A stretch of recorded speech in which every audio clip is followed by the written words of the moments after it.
dimanche, premier jour de la semaine, nous, l'Église Seigneur, nous nous réunissons devant ta présence pour t'offrir un culte. Merci pour cette belle journée qui vient de commencer, le soleil qui apparaît et les cœurs, Seigneur, qui se réchauffent déjà. Merci d'avoir nous donné cette opportunité, Seigneur, pour être là ce matin. Mais ce dimanche qui va commencer par l'enseignement de ta parole, Seigneur, la parole qui est esprit et vie, et que nous, Seigneur, qui faisons partie de l'auditoire, donne-nous la bonne attention, Seigneur, afin de faire bonne réception de ta parole. Sois avec ton serviteur qui va nous enseigner ce matin, et que, Seigneur, que la vérité soit à sa bouche, et que nous allons la recevoir avec beaucoup de joie. C'est au nom de Jésus que nous avons ainsi prié. Amen. Amen. C'est beau.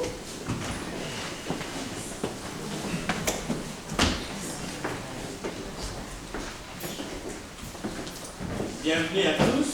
Amen. Bonjour à tous. Donc, nous sommes tous ravis d'être ici ce matin pour écouter la parole de Dieu. Sans nous tromper, nous sommes le premier jour de la semaine. C'est le jour où l'Église se réunit pour adorer notre Dieu en esprit et en vérité. L'étude de ce matin, c'est un ensemble des éléments pour nous aider toujours à connaître de mieux en mieux notre Dieu pour mieux le servir sur tout le plan.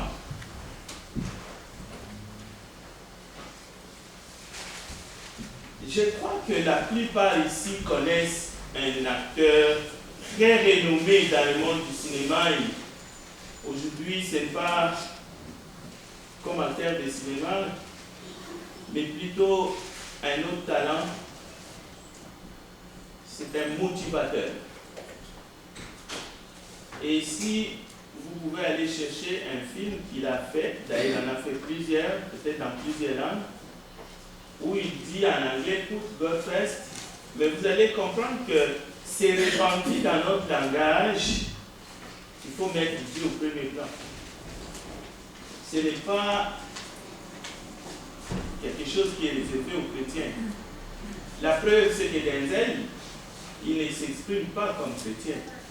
Il parle comme un motivateur.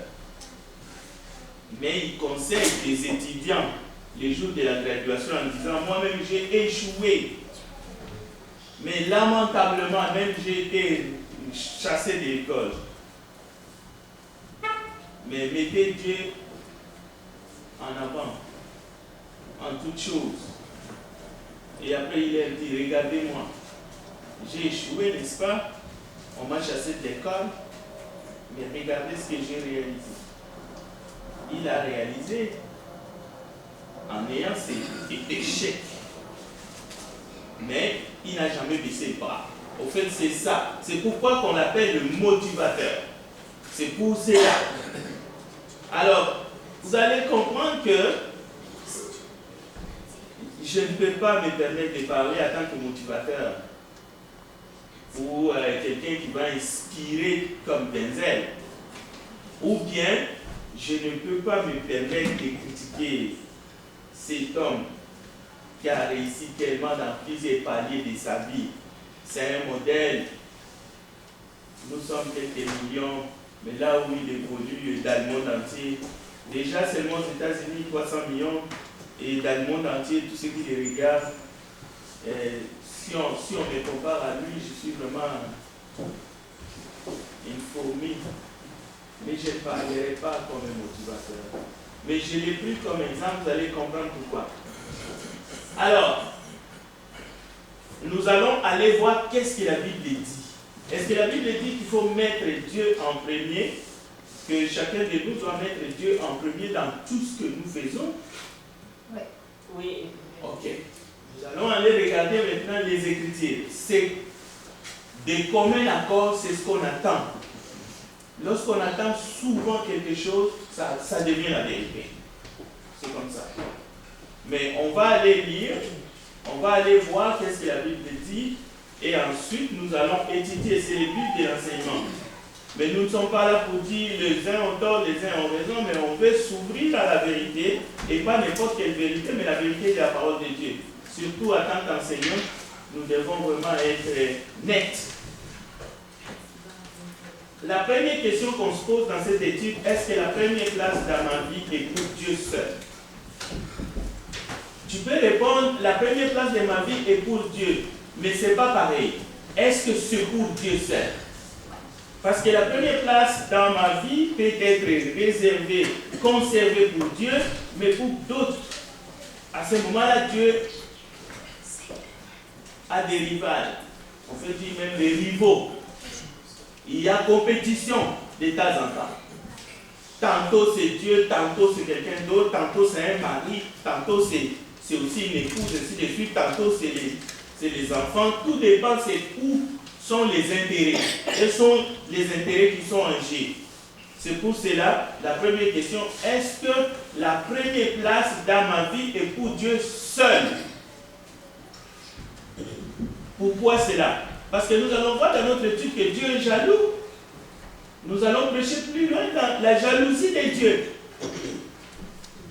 Vous allez comprendre aussi ça.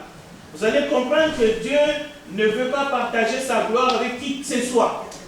C'est important que nous comprenions cela. Nous verrons, est-ce que dans ma vie, n'est-ce pas mon argent qui est au premier rang dans ma vie? C'est une question, ce n'est pas une affirmation. Mais chacun doit faire un examen de conscience. Peut-être c'est mon père qui occupe cette place. Peut-être c'est ma mère. Ça peut être aussi ma femme. Pour moi, c'est elle qui est assise sur le trône. Ça se pourrait que c'est un mari, mon mari, pour rien au monde. Mais ça peut être aussi mes enfants. Il y en a qui disent pour mes enfants. Je vais mourir. Je suis prêt à devenir fou. Cela veut dire à ce moment-là, ce n'est plus Dieu qui est au premier rang. Ce sont les enfants. Alors pour les enfants, on éclate. On détruit tout. On commence à détruire tout ce qui est dans la maison. Bon, ça pourrait être mes enfants, parce que ça ne sert à rien d'écouter des ailes qui disent mettez Dieu en premier, en tout, et puis vous dites oui, mais dans la vraie vie, ce n'est pas le cas. Ça peut être des amis. Il y en a qui, pour les amis, ils sont prêts à sacrifier la famille, les couples, les enfants et tout. C'est les amis. Même le mariage est sacrifié. Bon, aux États-Unis, j'ai appris que c'était le travail. Le peu de temps que j'ai passé là-bas, c'était le travail. Même dans la bouche de ceux qui se disent chrétiens, c'était le travail. Et ils le disent dans tous les restaurants, dans tous les cafés, le travail c'est ton père, c'est ta mère, c'est ta tante, c'est tout. Le travail c'est ton Dieu. Tu n'as pas de travail, tu n'as pas de vie, on ne peut pas te considérer que rien. Tu ne vaux rien en fait. Ce n'est pas l'être humain, c'est le travail. Est-ce que c'est le bien de ce monde? Il y en a pour le bien de ce monde aussi, ils sont prêts à aller voler. Par envie de quelque chose qu'il n'a pas, il est prêt à tuer. Si tu es prêt à tuer un être humain pour prendre le sac à main et avoir l'argent qui est dedans, cela veut dire pour toi, c'est l'argent qui compte pour toi. Au premier rang, c'est l'argent, c'est pas Dieu, c'est rien, c'est de l'argent. Le bien de ce monde. Maintenant, y a-t-il quelque chose qui vient avant Dieu dans ta vie? Quand on dit quelque chose, vous comprenez, ça peut être quelqu'un. Premier texte, cherchez 1 Corinthiens chapitre 2. 1 Corinthiens chapitre 2, malgré que le texte est là, mais soulignez-les. Si je dis, prenez la Bible qui est la vôtre.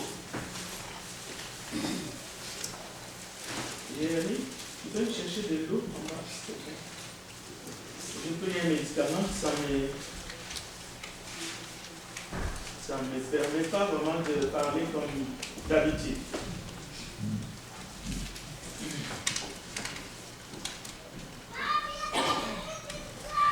Pour ma part, frères et sœurs, lorsque je suis venu chez vous, ce n'est pas avec une supériorité de langage ou de sagesse que je suis venu vous annoncer les témoignages de Dieu. Car j'avais décidé de connaître parmi vous, rien que Jésus-Christ et Jésus-Christ crucifié. Alors quand nous disons mettre Dieu au premier rang, selon Denzel Washington, nous verrons tout à l'heure selon la Bible, il s'agit de mettre Dieu ou le Christ au premier rang.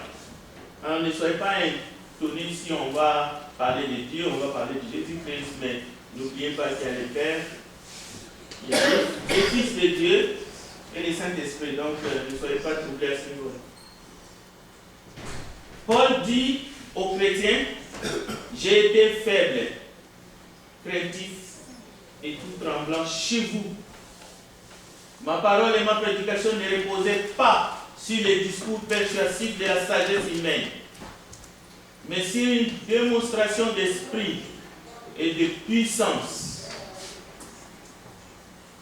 Quand Paul dit ma parole ici, il s'agit de la prédication.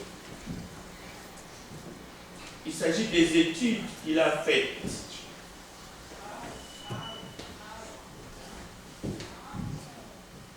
C'est pourtant une sagesse que nous enseignons parmi les hommes mûrs, mais une sagesse qui n'est pas de ces temps, ni des chefs de ces temps qui sont voués à la destruction. Bon, attention, Paul n'envoie pas les autorités de son temps en enfer. Au verset 6. Paul, ce n'est pas un homme méchant.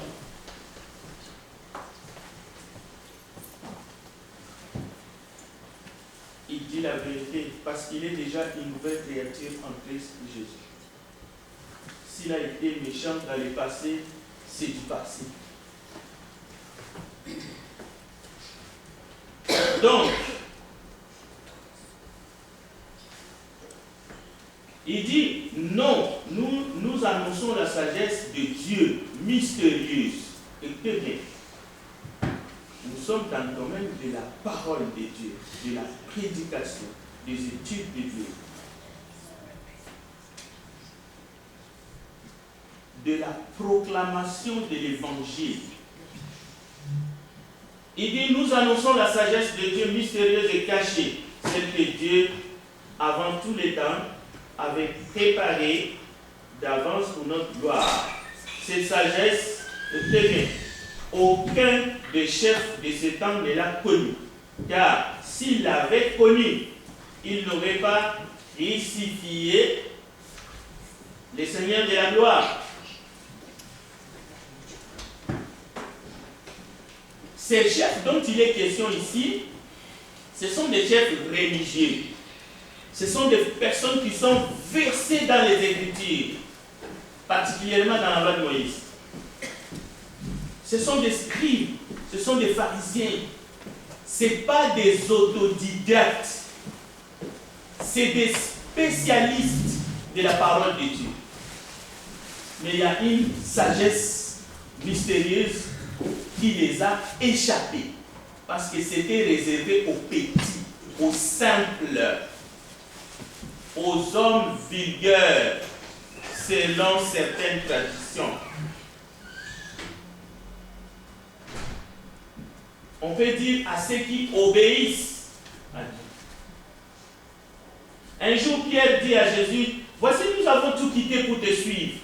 Jésus déclara, Amen, je vous le dis, nul n'aura quitté à cause de moi et de l'évangile une maison, des frères, des sœurs, une mère, un père, des enfants ou une terre, sans qu'ils reçoivent en ces temps déjà les centipes, maison, frères, sœurs, mères, enfants et terres avec de persécutions et dans le monde à venir la vie éternelle. Beaucoup de premiers seront derniers et les derniers seront les premiers. Nous avons ici une partie de la réponse des questions que nous nous sommes entretenues dans l'introduction de cette étude. Y a-t-il quelque chose dans ta vie qui est au premier rang, à la place de Dieu ou de Christ? C'était la façon de Jésus d'enseigner à ceux qui le suivaient. Concrètement, lorsque nous attendons un acteur, un motivateur qui dit devant des milliers de gens, devant le monde entier, parce que c'est sur Internet, Denzel Washington, il dit « Put God first », mets Dieu devant tout. Si tu veux réussir. Parce que c'est ça, le speech. Maintenant, la question, comment concrètement y parvenir? Comment faire? Peut-être que vous vous êtes déjà posé cette... Comment faire pour mettre Dieu en premier dans nos vies? Comment s'y prendre? Parce que c'est facile à dire, on écoute, on peut même confesser, moi, c'est Dieu qui est au premier. Mais la question, comment tu as fait? Comment tu l'as mis? Comment tu l'as placé là, sur le trône? N'y a-t-il pas quelqu'un d'autre? Est-ce qu'en pratique, c'est lui?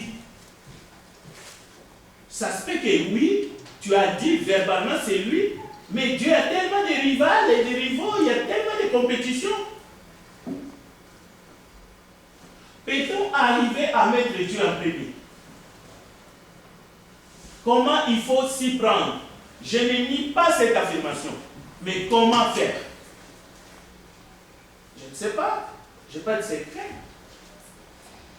Est-ce que c'est possible de mettre Dieu en premier? Dans nos vies, concrètement, comment? Nous allons essayer de regarder ensemble par quelques exemples que j'ai essayé de mettre ensemble. Bon, quelqu'un dira, il ne faut pas grimacer Dieu. Il faut arrêter de faire des grimaces envers Dieu ou envers Jésus. Arrêter toute provocation contre Dieu, que ce soit des choses verbales ou que ce soit par nos actions, parce qu'on peut provoquer Dieu par nos actions, par notre comportement. La même chose que tu peux provoquer ton voisin. Si tu as l'habitude de provoquer tes semblables, cela veut dire que tu as la facilité de provoquer Dieu. Si toi, tu te mets à l'aise pour provoquer les autres, voir comment ils vont réagir, un jour tu vas provoquer Dieu. Ou tu l'as déjà provoqué plusieurs fois, sans le savoir. Alors, si on met Dieu en premier, il faut arrêter avec des provocations inutiles contre lui, des chuchotements, des bruits inutiles, peut-être des blagues aussi, il faut arrêter s'il est vraiment en premier. Et vous verrez tout à l'heure qu'est-ce que signifie qu'il soit en premier. Parce que la Bible nous définit cela. La place de Jésus-Christ dans l'univers, une manière que j'ai compris qu'il faut le faire, je vous donne des pistes, ce n'est pas de prendre Dieu qui était en dernière place, assise, je ne sais pas où dans votre vie, Dieu était dans les taudis, dans les poubelles, et tu l'amènes, tu lui enlèves la poussière et tu lui mets dans les sièges ou dans les fauteuils les plus brillants de votre salon. Non. Mais par contre, mes frères, ça m'a pris du temps, j'ai lu beaucoup les autres qui ont écrit sur ces sujets. J'ai fait des analyses, je suis arrivé à cette synthèse-là et je le partage avec vous. Il faut reconnaître la place de Dieu dans l'univers. Il faut reconnaître la place de Christ dans l'univers. Il faut seulement reconnaître, toi tu ne le bouges pas, tu ne peux pas le bouger, tu peux le mettre nulle part. Mais tu dois reconnaître sa place, la place de Christ dans les cieux, sur la terre, sous la terre. Quelle est la place de Dieu dans cet univers qu'il a créé lui-même? C'est cela lui laisser sa place, qui est la première. C'est cela lui reconnaître son rang en tant que créateur. Il faut reconnaître. Admettons qu'il y a un général qui passe ici, ou qui est parmi nous. Si vous reconnaissez ces galons, en tant que général des corps d'armée, vous reconnaissez que oui. Ah là, vous lui mettez à son rang. Vous lui traitez selon son rang. Mais si vous enlevez ces épaulettes, vous pensez que les têtes des lions qu'il porte sur ses épaules, les étoiles, c'est juste des jouets, vous n'allez pas lui reconnaître son rang, vous allez lui traiter comme n'importe qui, vous n'allez même pas lui saluer comme il se doit. Mettre Jésus en premier dans notre vie, c'est reconnaître qui il est. Ce n'est pas faire de lui ou le déplacer d'un endroit à un autre dans ton cœur. Non, ce n'est pas ça. La question change. Peut-on reconnaître qui il est toujours, qui il sera dans un proche avenir? Jésus-Christ. Regardez. Jean chapitre 1, verset 1. On peut les réciter par cœur. On ne demande même pas de les lire. Au commencement était la parole.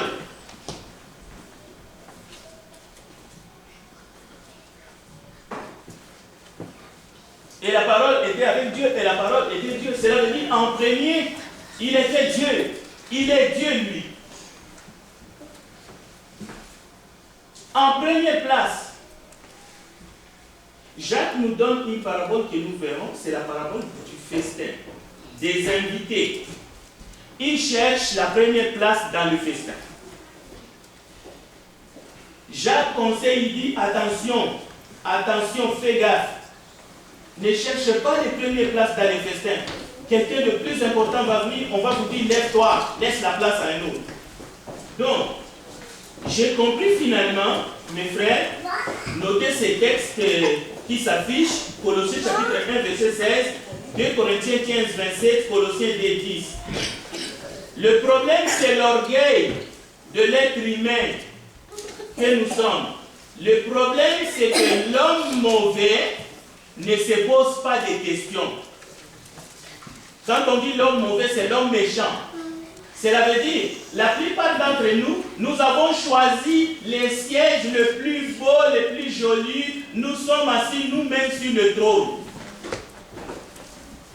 Si ce n'est pas moi-même qui est sur le trône de ma vie, j'ai pris quelqu'un d'autre qui me manipule.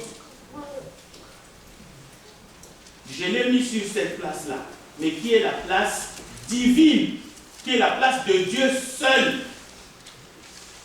Ou bien j'ai pris les choses de ce monde, le monde avec ses biens, avec ses passions. Mais attention, l'ayant droit. Pourquoi nous disons l'ayant droit? C'est pour cela que je vous dis, prenez soigneusement ces textes. Colossiens chapitre 1, verset 5. Parce que on ne peut pas aller fouiller tout cela. Parce que dans ces textes, on nous donne les caractéristiques. On nous dit qui est le Christ Jésus. On nous parle d'un Dieu créateur qui était assis tranquillement dans les cieux, qui est venu sur cette terre. On nous parle que tout est en lui, tout a été créé par lui et pour lui. C'est-à-dire, mettre Dieu en premier, ce n'est pas quelque chose que toi tu vas faire pour Dieu. C'est seulement la reconnaissance que lui, il est l'incomparable, que lui, tout lui appartient, y compris toi-même. Tu ne peux pas les comparer à qui que ce soit. Tu ne peux pas les remplacer par qui que ce soit. Il est là depuis l'éternité, il est là, il est le premier. Il a dit, je suis le premier, je suis le dernier, l'alpha et l'oméga. Toi, tu veux lui mettre, tu veux faire de lui quoi? Cela veut dire, même si tu refuses, il est le premier pour toi. Les démons savent qui est Jésus. Ils disent, nous savons qui est Jésus. Nous savons qui est Paul. Nous savons qui est Pierre. Mais vous, qui êtes-vous? Cela veut dire, à partir du moment où toi tu reconnais sa première place, donc, on peut accepter Denzel Washington, mettez Dieu en premier en tout, c'est-à-dire tu as reconnu sa place, même toi-même, on te reconnaît. On te reconnaît par qui? Par les démons. Je connais Jésus. Je connais Pierre. Je connais Paul. Ils vont dire la même chose que je connais Madame XY. Pourquoi? Parce que Christ est en vous. Vous savez, beaucoup de gens, ils essaient de compliquer les choses.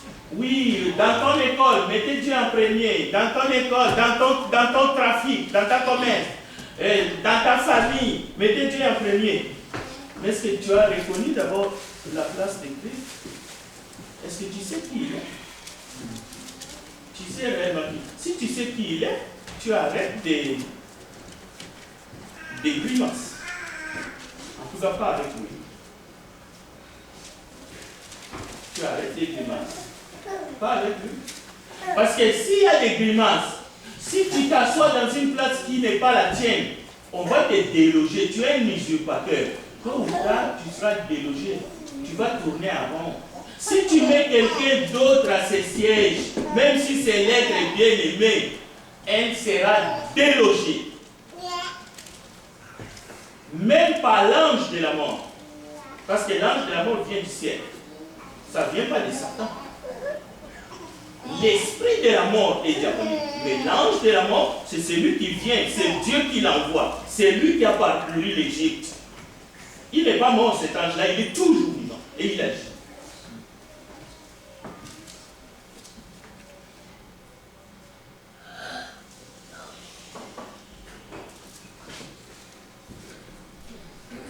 Jésus, notre Seigneur, n'avait pas l'habitude de mâcher des mots. Ces mots, il ne les mâchait pas. Beaucoup de gens préfèrent celui qui mâche ses mots. Celui qui avale sa langue.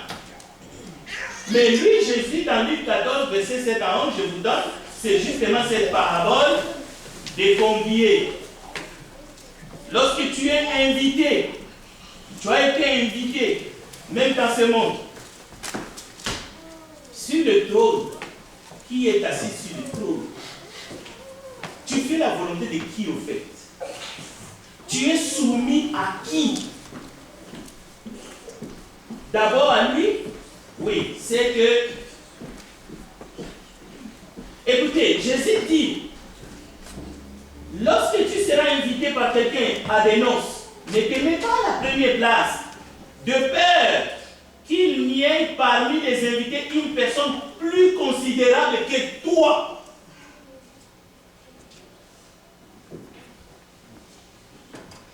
Et que celui qui vous a invité, l'un et l'autre, ne vienne te dire cède la place à cette personne-là, tu aurais alors la honte d'aller occuper la dernière place. Le premier sera le dernier.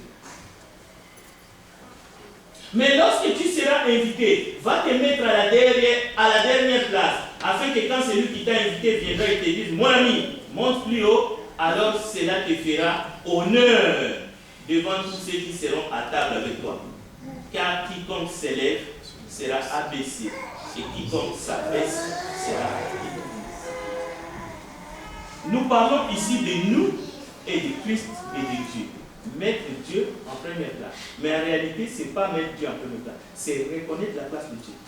Lui, il est déjà le premier. Il est là, Father l'Oméga. Il n'y a rien. Tu ne peux rien faire. Mais est-ce que tu reconnais sa place? Est-ce que tu es soumis à lui? Est-ce que tu es soumise?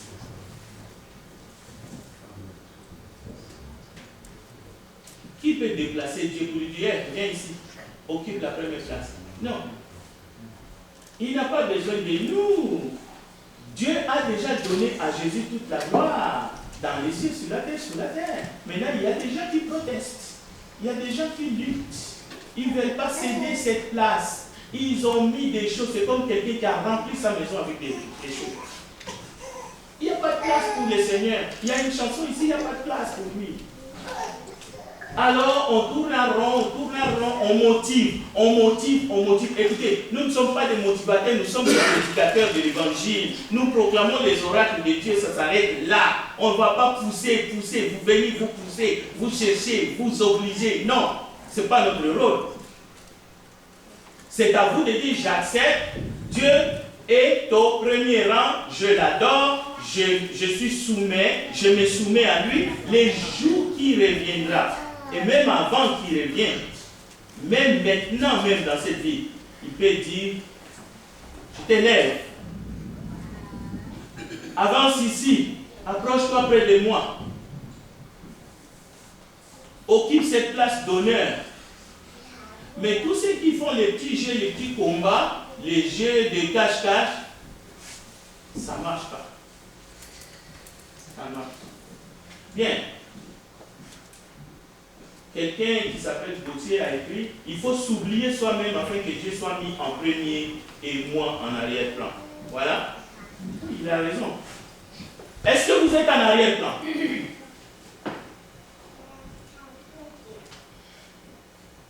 Est-ce que c'est l'œuvre de Christ que vous êtes en train de promouvoir ou vos propres œuvres?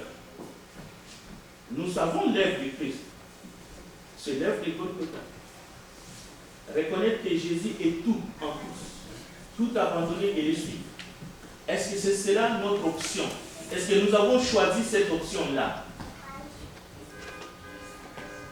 Nos ambitions sont nécessaires ici sur cette terre, mais pas indispensables. Tu peux avoir des ambitions, c'est nécessaire.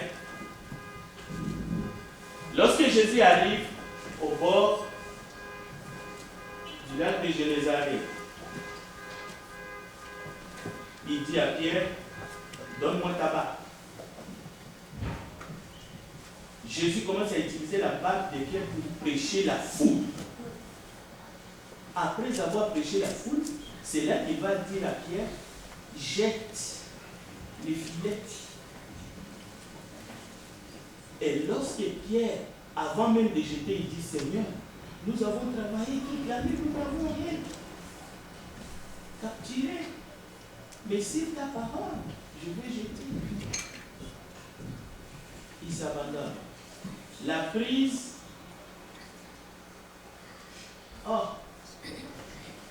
Au point que Pierre dit, Seigneur, éloigne-toi de moi. Je suis un homme pécheur. Cela veut dire, quand tu commences à servir les besoins du royaume, tes besoins seront ensuite comblés. Mais il y a des gens qui veulent être d'abord servis, qui veulent se servir eux-mêmes. Ma famille, mon père, ma mère, et ainsi de suite. Et après, le royaume. Non, la barque, Pierre a donné sa barque. Pierre avait faim. Pierre était fatigué. Mais Jésus dit, avance la barque en eau profonde. Pierre a obéi. Quand tu commences d'abord à servir le royaume, tes ambitions trouveront.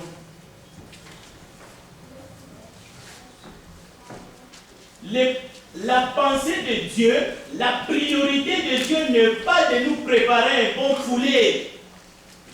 Cela veut dire la priorité de Dieu, ce n'est pas nos besoins à nous. C'est le besoin du royaume. C'est son Église. C'est l'éternité. Ce n'est pas notre passage court dans ce monde. Dieu veut qu'on soit unis aux autres pour qu'ensemble nous puissions servir dans son royaume. Dieu veut qu'on s'implique dans le travail de son Église d'abord.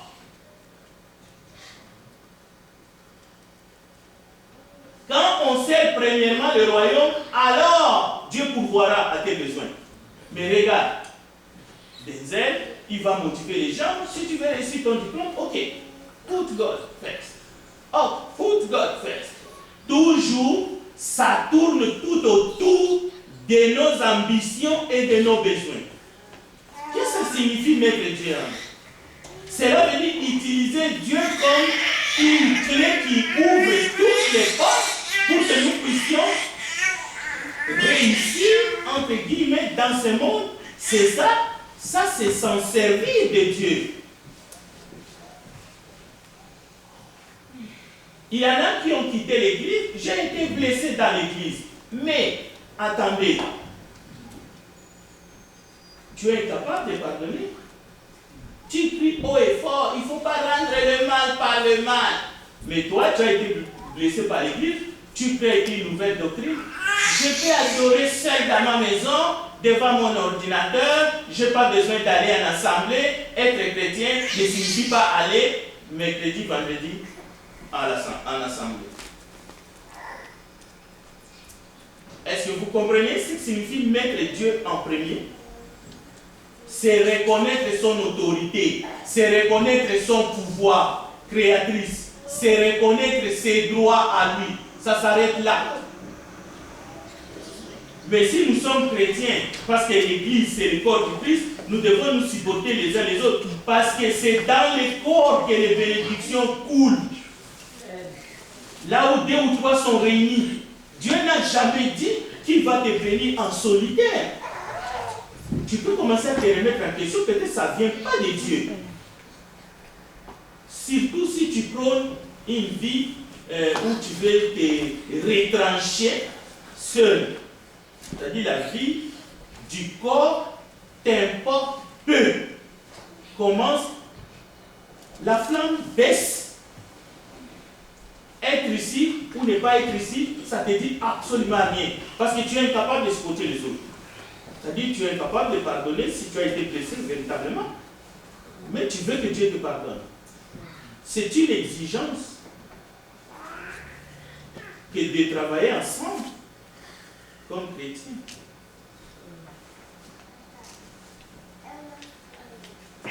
Lorsque par ton service les autres sont bénis, alors tu seras béni. Est-ce qu'on se comprend? Est-ce qu'on se comprend? Lorsque par les dons que l'Église a réussi par ton entreprise, lorsque tu mets au service des autres les dons que tu as réussi, réellement tu commences à être béni. Ce n'est pas en jouant ou en jouant les faux fuyants que toi tu es devant la face de Dieu. Oh, moi Dieu me connaît. Dieu te connaît en tant que qui?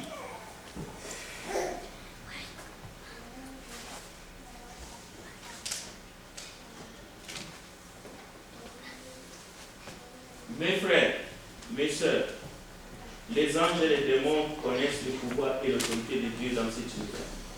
Beaucoup des hommes et des femmes dans ce monde que nous côtoyons, leurs problèmes, je veux vous dire, ils ne reconnaissent pas cette autorité et le pouvoir de Dieu, son rang.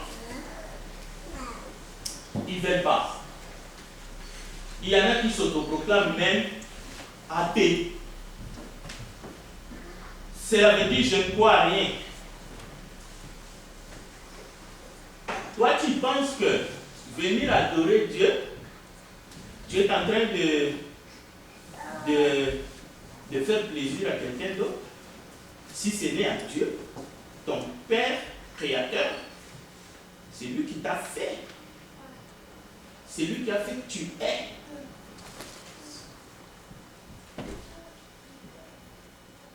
L'Église doit montrer sa soumission à son chef qui est Christ.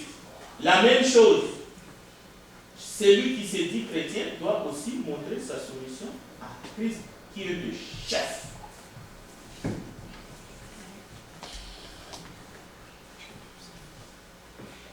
Je suis l'alpha et l'oméga, le commencement et la fin. À celui qui a soif, je donnerai de la source de l'eau de la vie gratuitement. Maintenant, je vais terminer par ces éléments que, malheureusement, ça c'est des textes que je vous donne qui parlent de la toute-puissance de celui qui est premier en tout. Cela ne dépend pas de ce que tu décides dans ton petit cœur, dans mon petit cœur. Non, non, non, Dieu l'a placé là. Maintenant, toi et moi, nous devons juste nous soumettre à lui. Parce que lui, il s'est abaissé, on le sait. Il s'est humilié. Il est mort, il est ressuscité. Maintenant, toi et moi, lorsque nous nous soumettons à lui, lorsque nous ne jouons pas le petit jeu avec lui, lorsque nous reconnaissons son rang, c'est fini. Cela veut dire, nous reconnaissons son premier rang. C'est tout. C'est tout ce que Dieu dit. Ce n'est pas un homme qui accorde cette qualité au Seigneur, mais c'est le Seigneur lui-même. C'est lui-même qui prononce ces paroles en disant « Je suis le premier ». Ça ne vient pas de nous, ça vient de son Père. Maintenant, les points où beaucoup de gens font des plus belles confessions, ils proclament l'honneur, la gloire au Père, au Fils, parce qu'il a reçu les dons qui nous reçu d'autres noms. Il est le Seigneur du monde, il est le Seigneur de l'histoire, il est le Seigneur de ma vie. Que je l'éveille ou non, un jour je répondrai devant lui. Maintenant, ça doit venir changer mon comportement. Je suis capable de dire, même à l'être aimé, écoutez, je t'aime, mais j'ai peur. J'ai peur de faire de toi une idole.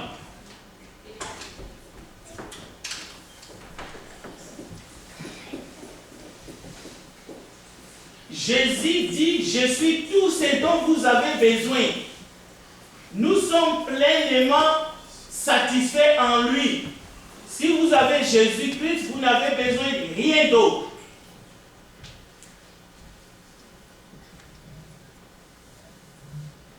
Est-ce que cela veut dire que nos ambitions, nos besoins physiologiques, toutes ces choses-là? Non. Lui-même, il a dit, cherchez premièrement le royaume de Dieu et sa justice. Toutes les autres choses seront données par-dessus. Non. Il s'agit d'abord de reconnaître son rang. Si tu reconnais son rang, ça y est. Mais le problème, c'est qu'au lieu de reconnaître son rang, qu'est-ce que nous faisons? Qu'est-ce que nous faisons? Nous faisons le contraire. Nous voulons d'abord qu'il réponde à tous nos besoins. Nous discutons. J'ai pris un exemple de deux philosophes. Le premier, c'est ça. Lui, voici sa technique. Il dit pour apprendre, il faut contester. Il faut contester à tout. C'est comme ça qu'il lui apprend. L'autre, c'est ça. Lui, il a deux méthodes. Je m'excuse de vous embrouiller avec ça, mais ce sont des exemples. La maïeutique, c'est une technique qui consiste à bien interroger une personne pour lui faire accoucher des connaissances. Jésus a été confronté, parce que les pharisiens, vous savez, hein, ils venaient, ils posent la question, mais c'était tout des pièges. Et l'autre technique des arbres, c'est l'ironie et de Socrate, l'ironie socratique, pour faire comprendre aux interlocuteurs que ce qu'ils croyaient savoir n'était en fait que croyances, que des croyances. Maintenant la question, est-ce qu'on a besoin de ça pour comprendre la Bible? On a besoin d'utiliser ces techniques-là?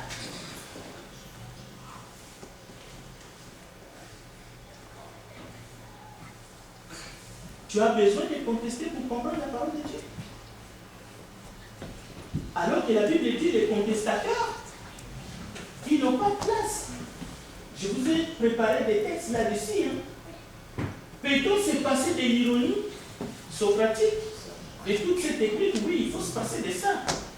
Est-ce que peut-on se passer de la philosophie pour comprendre la Bible? Bien entendu, il faut se passer de la philosophie. On n'a pas besoin. Si quelqu'un s'obstine à contester, nous lui répondons que ce qu'il propose n'est ni notre pratique, ni celle des églises de Dieu. Dans les églises de Dieu, pour comprendre, on n'a pas besoin de contester. On n'a pas besoin de l'ironie pour grandir dans la parole de Dieu. Nous n'avons pas besoin de philosophie pour comprendre la parole de Dieu. On n'en a pas besoin. On peut se passer de ça. Et je vais vous laisser un texte. Colossiens chapitre 2, verset 8. Prenez garde que personne ne fasse de vous sa foi par la philosophie, par une vaine tromperie, s'appuyant sur la tradition des hommes, sur le rudiment du monde, et non sur Christ, car en lui habite corporellement toute la plénitude de Dieu. Si Christ ne vous suffit pas, vous allez chercher au mauvais endroit. Si Christ ne vous satisfait pas pleinement, si son esprit ne vous abreuve pas assez pour vous ouvrir les yeux et comprendre les Écritures, cherchez que vous êtes en train de chercher dans les poubelles. Sachez-le.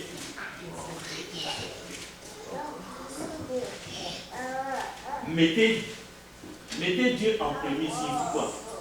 Reconnaissez l'autorité de la parole de Dieu. Quelqu'un m'a dit un jour ici même, la parole de Dieu est suffisante.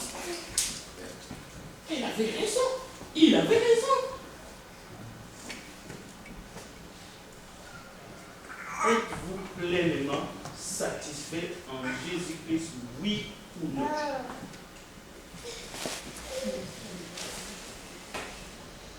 Quelques philosophes ont essayé de troubler Paul. Regardez dans Acte 17, verset 18, quelle était la réponse de Paul? Ils ont trouvé Paul, ils sont venus, des épicuriens, des stoïciens qui se mirent à parler avec lui. Les uns disaient, que veut dire ce discoureur? D'autres, l'entendant annoncer Jésus et la résurrection, disaient, il semble qu'il a notre divinité étrangère. Vous voyez? La prochaine fois, d'ailleurs, parce que c'est mercredi, nous allons parler des dominatifs, je prendrai la mesure pour terminer ça. Alors je vous invite de ne pas manquer. Prions ensemble. Grand Dieu des cieux, nous te bénissons. Merci pour ces moments que nous avons. Quel privilège, Père, de te connaître. Nous nous réjouissons de ta parole, car elle est la vérité. Elle est la nourriture pour nos âmes. Fortifie-nous. Nous t'attendons, Seigneur Jésus, parce que nous savons que tu reviens bientôt. Bénis ton peuple, bénis les culte que nous allons t'offrir en ce moment. Gloire et louange à toi d'éternité en éternité. Au nom de Jésus, nous avons ainsi prié. Amen.